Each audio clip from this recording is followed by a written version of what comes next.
Good morning, everybody, and it is such a good morning out here at Sand Hollow. We're out here at the Wall of Doom on the West Rim Trail, or the West Rim side of the park. Man, it is just gorgeous out here. It's a little cold, but it's going to be a great day. If you're here today, you're going to have a good time. But anyways, like I said, we're here at the Wall of Doom. For perspective, that's the Wall of Doom. We're going to go through some tips and tricks, things that I do when, taking on this obstacle. Hopefully give you a pretty good idea of whether or not you want to try it out. Let's jump right down there and let's start pointing things out. All right, the first thing about this obstacle is actually not a huge deal, but getting down in here, you do have to come down these steps. If you're in a long razor, when I say long, I mean like a 4-seater, you're gonna probably drag a little bit if you're on factory tires. I'm on 32s and I drag a little bit. Once you get down here, there's a few options. You can take Wall of Doom, or there's some optional stuff up over here. Or if it doesn't look like it's your thing, that's totally fine. You can go out, bypass out the bottom. It goes up and around and out. But once you do get down here, it is a little intimidating. It's pretty steep. I mean, it's not named Wall of Doom for no reason. For perspective, again, I'm 6'3".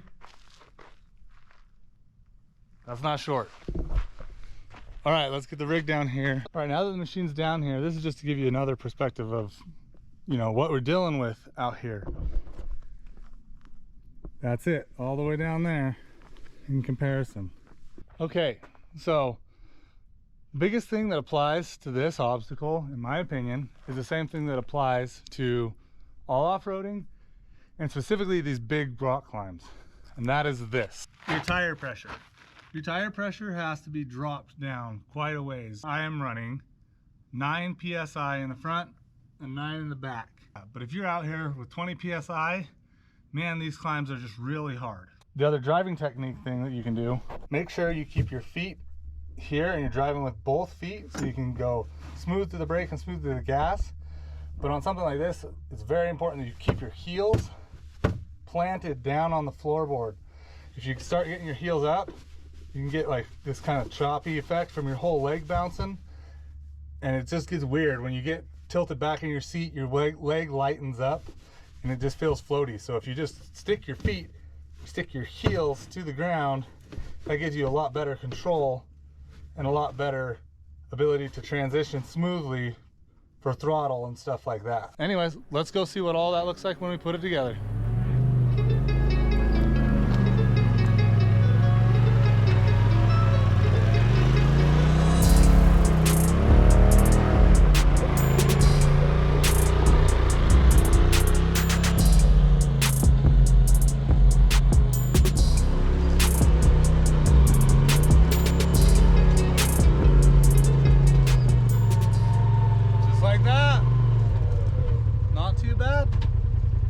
Alright, like always, I'll leave the GPS coordinates to this spot in the video description.